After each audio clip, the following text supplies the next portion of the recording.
प्रेरितों का काम 20 अध्याय का 24 वचन।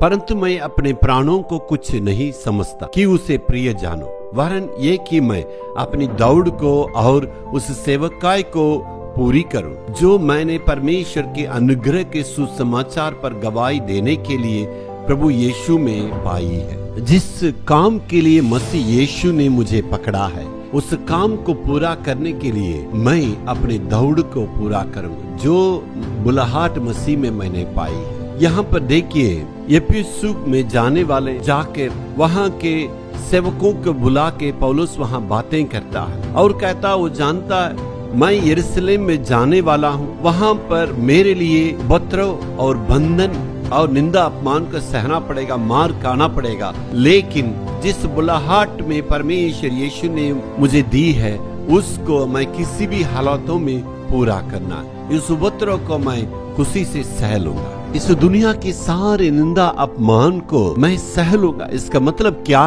कहने के लिए चाहते हैं? मसीह का प्रेम, मसीह का बुलाहट, मसीह का काम करने के लिए, मसीह को प्रचार करने के लिए, ये सारे दुख मुसीबत निंदा अपमान को सहने के लिए मैं तैयार हूँ। इसका मतलब ये है मसीह की सेवा को आसान तरीके से हम उसे पूरा नहीं कर सकते। मसीह की सेवा करना हो तो खतरे को मोल लेने के बराबर है। निंदा अपमान चाहे कुछ भी आ जाए, मैं परमेश्वर का प्रेम को जरूर बताऊंगा। इस प्रकार खतरे को मोल लेने के बराबर है। इसलिए पौलुस कहता, मैं किसी भी हालात में वहां पर पहुंच के कार्य करूंगा। मसीह के राज्य को फैलाने में, मसीह का प्रेम को फैलाने में, किसी भी हालात तक जाने के लिए, कहीं भी जाने के लिए, किसी भी निंदा अपमान को सहने के लिए जो तैयार रहते हैं, परमेश्वर कहता उनका सिर को परमेश्वर जरूर उच्च स्थान में रखेगा। जी हाँ, ये आसान कार्य नहीं है। परमेश्वर का राज्य का फैलाना आसान काम नहीं है। प्रभु कहता खतरे को मोल लेना, चुनौती का हमें सामना करना पड़ेगा।